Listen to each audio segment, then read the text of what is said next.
Bismillahirrahmanirrahim. Assalamu alaikum. My name is Zubia Elias. Today my topic is about antibiotics, some important antibiotics and their effect in our daily life.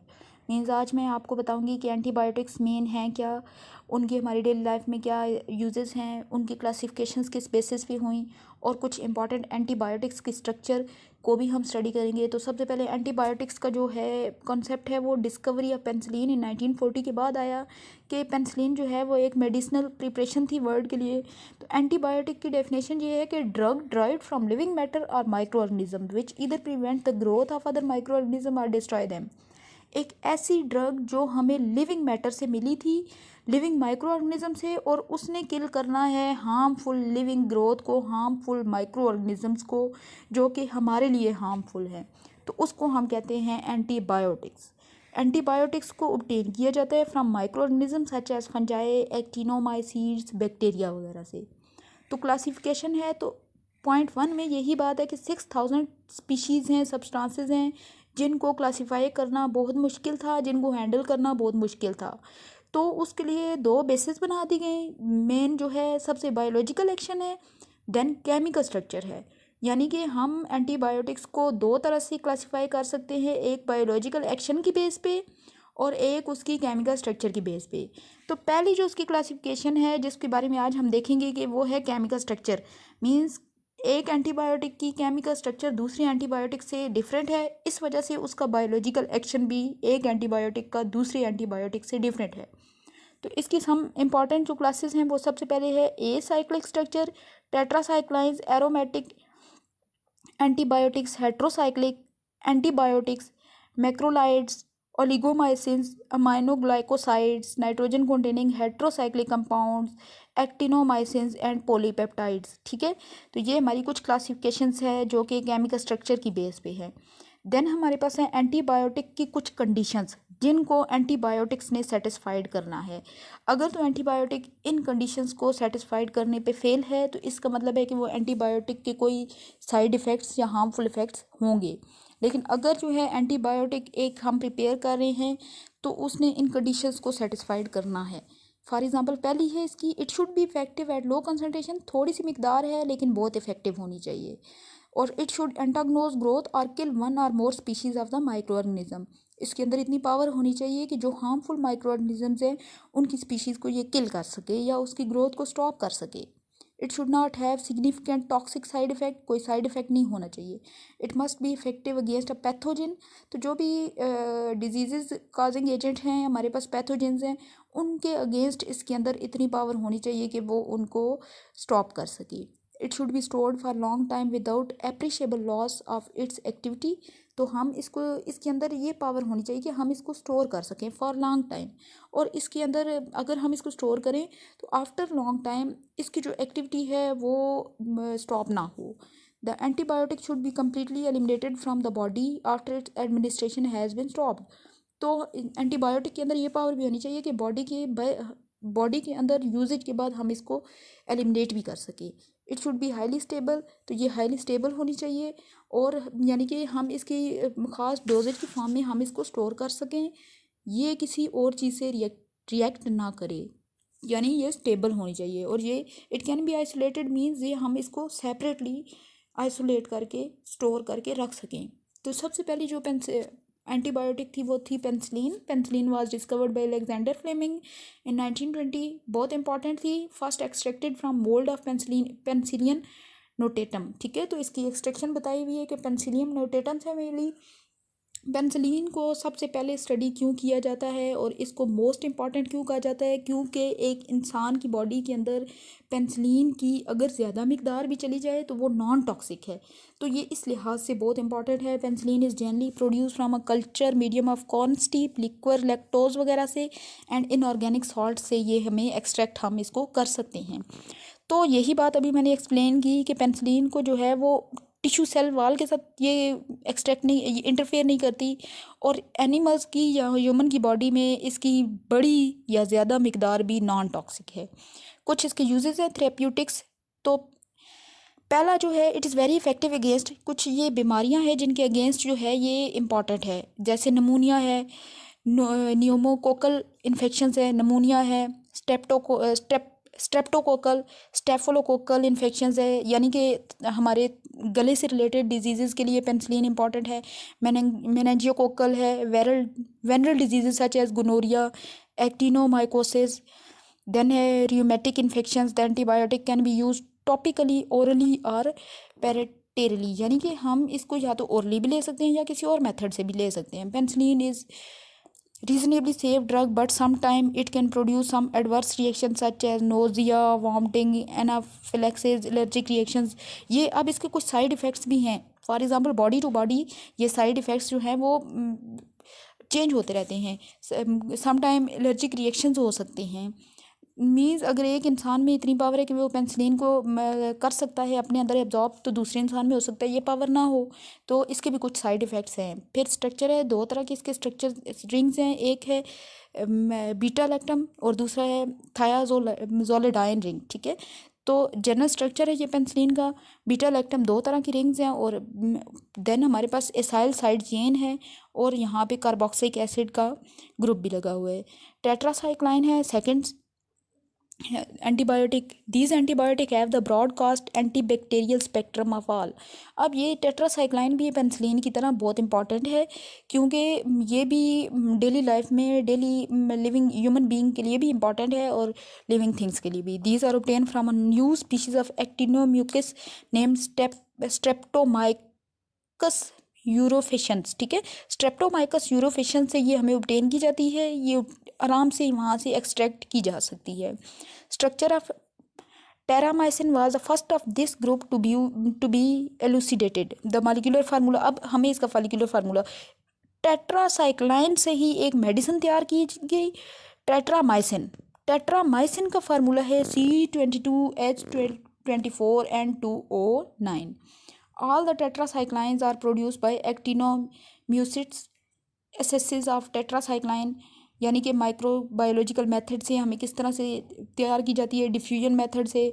ये सारे के सारे method हैं टेट्रासाइक्लाइन को extract करने के। फिर टेट्रासाइक्लाइंस की आगे से कुछ मेडिसिन थी जैसे टेट्रामाइसिन है। ठीक है, और उसका फार्मूला भी बताया गया था। थेरेप्यूटिक यूजेस ऑफ टेट्रासाइक्लाइन है, वही सारे यूजेस हैं कि हमारे किस तरह से ये इफ़ेक्ट करती है हमारी बॉडी पे, कौन कौन से इसके इफ़ेक्ट्स हैं किन बीमारियों के अगेंस्ट। तो ये हमारे लिए इंपॉर्टेंट है against gram positive and negative micro organism, acid fast, bacilli, spirochaetes, rickets वगैरह के लिए। These drugs are bacteriostatic infection. Bacteriostatic का मतलब है कि ये बैक्टीरियल ग्रोथ को स्टॉप कर देते हैं and inhibit certain essential enzyme system of the bacterial cell. अब वो बैक्टीरियल ग्रोथ को इस तरह से स्टॉप करेंगे कि वो बैक्टीरिया की जो एंजाइम्स हैं उनकी ग्रोथ को स्टॉप कर देते हैं, एंजाइम को किल कर देंगे, एंजाइम सिस्टम को स्टॉप कर देंगे, ताकि बैक्टीरिया जो हार्मफुल हैं उनकी ग्रोथ स्टॉप हो जाए।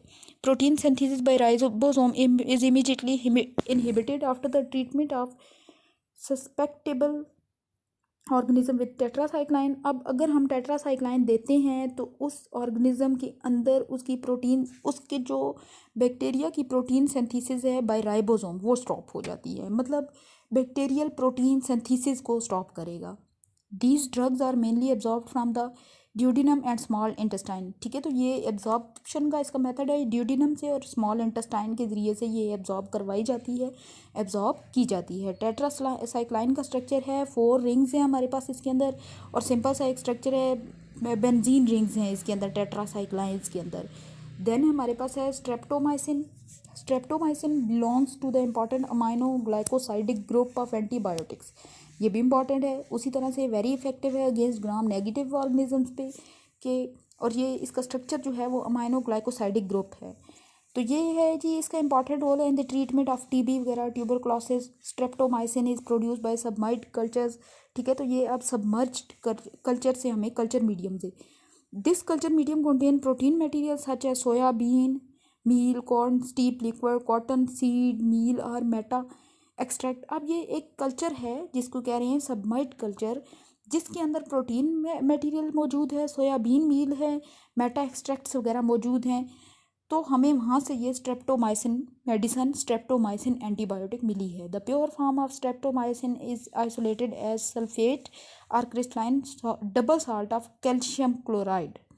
ये कहते हैं कि प्योर साल्ट स्ट्रेप्टोमाइसिन का जो है वो आइसोलेट किया गया, कहाँ से, crystalline double salt of calcium chloride से। इसके भी कुछ थेरेप्यूटिक यूजेस हैं, कुछ ऐसा ये मेडिसिन जो यूज़ होती है किन बीमारियों के लिए, और ये इसका जो सबसे पहला यूज़ है वो यही है कि टीबी के अगेंस्ट, ट्यूबरक्लोसिस के अगेंस्ट ये यूज़ होती है। इन्फेक्शन ऑफ इकोलाई है, इन्फ्लुएंजा है, रिस्पायरेटरी ट्रैक्ट इन्फेक्शन है, बैक्टीरियमीरिया वगैरह के अगेंस्ट। यानी कि ये जो है इकोलाई, जब भी हमें फॉर एग्जांपल नज़ला ज़ुकाम या इस तरह का कोई अगर बीमारी है तो हम सिंपल स्ट्रेप्टोमाइसिन की मेडिसिन ले सकते हैं। तो इकोलाई बैक्टीरिया के अगेंस्ट ये बहुत ज़्यादा इफ़ेक्टिव है। स्ट्रेप्टोमाइसिन ड्रग में show some adverse reaction like local irritation. अब ये कुछ थोड़े से इनके लोकल इरिटेशन वगैरह काज कर सकते हैं, कुछ एडवर्स इफेक्ट्स हैं, स्किन रैशेज, रेनल इरिटेशन, ठीक है। तो रेनल इरिटेशन वगैरह, local irritation means skin rashes, तो ये सम टाइप ऑफ एलर्जी ही इसको कहते हैं। Besides streptomycin many other antibiotics are isolated from genus streptomyces, ठीक है। तो ये कहते हैं स्ट्रेप्टोमाइसिन के अलावा भी बहुत सारी यूज़ होती हैं। Neomycin and gentamicin are use in the form of ointment for the treatment of various skin diseases वगैरह में के लिए ये काज सम टाइम इसी स्ट्रेप्टोमाइसिन से ड्राइव की जाती हैं।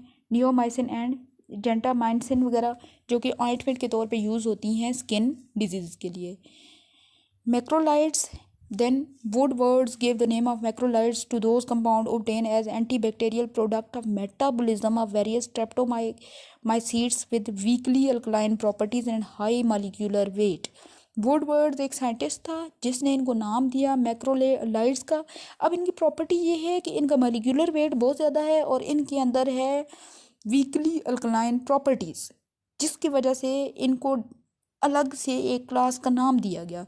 Macrolides antibiotic contain a large lactone ring, इसके अंदर एक लार्ज इलेक्ट्रोनर रिंग है हैविंग 12 to 16 एटम्स हैं। अब इतनी ये लार्ज है कि इसके अंदर 12 to 16 एटम्स है। Having a few double bond and no nitrogen atom in the addition, कोई नाइट्रोजन एटम मौजूद नहीं है। फिर है जी हमारे पास प्रेजेंस ऑफ शुगर है। Moiety is essential for the biological activity of macrolides. इसके अंदर थोड़ी बहुत शुगर की एडिशन होनी ज़रूरी है ताकि इसकी एक्टिविटी जो है बायोलॉजिकल वो अच्छे तरीके से हो सके। Macrolides inhibit the bacterial protein synthesis both in vivo and in vitro, यानी कि मीन्स ये अब इन वीवो इन विट्रो किसी भी लिहाज से, यानी अगर ये लेबॉर्ट्री के अंदर या अगर हम इसको लेबॉर्ट्री के बाहर डेली लाइफ में भी इस्तेमाल करेंगे तो भी इसकी जो है ये प्रोटीन की सिंथेसिस, बैक्टीरियल प्रोटीन सिंथेसिस को इनहिबिट करेगी और बैक्टीरिया की ग्रोथ को स्टॉप करेगी।